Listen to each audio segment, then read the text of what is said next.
Ratio ప్రపోర్షన్లో 5a is equal to 6b is equal to 12c అయితే దాన్ని a is to b is to c how much అని అడిగారు. ఇక్కడ ఏం లేదు, వెళ్ళేటప్పుడు 5, 6, 12 మూడు నెంబర్స్ కూడా ఎల్సిఎం తీసుకోవాలి. ఎల్సిఎం ఎలా తీసుకోవాలి ఇంతకుముందు వీడియోలో చెప్పాను. 5, 6, 12 హైయెస్ట్ నెంబర్ ఏదో తీసుకోవాలి. హైయెస్ట్ నెంబర్ 12, అప్పుడు 12 టేబుల్ తీసుకోవాలి. మళ్ళీ 12 1 జా, 12 2 జా, 12 3 జా, 12 4 జా, 12 5 జా, అలా 12 టేబుల్ తీసుకోవాలి. ఈ 12 అనేది ఈ 12, 6, 5 మూడుతోనూ డివిజిబుల్ అయితే ఇదే ఎల్సిఎం అవుతుంది. సో డివిజిబుల్ కాదు. తర్వాత ఈ 24 కూడా 12, 6, 5తో డివిజిబుల్ కాదు. ఈ 36 కూడా మూడు నెంబర్లతో డివిజిబుల్ కాదు. 48 కూడా మూడు నెంబర్లతో డివిజిబుల్ కాదు. 60 అయితే మూడు నెంబర్లతో డివిజిబుల్ అవుతుంది, 5తోని, 6తోని, 12తోని. So LCM is 60. So LCM 60 వచ్చింది కాబట్టి 60 రావాలంటే 5 టేబుల్ ఎంత వస్తుంది?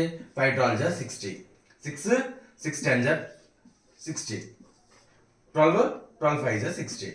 So A is to B is to C, 12 is to 10 is to 5.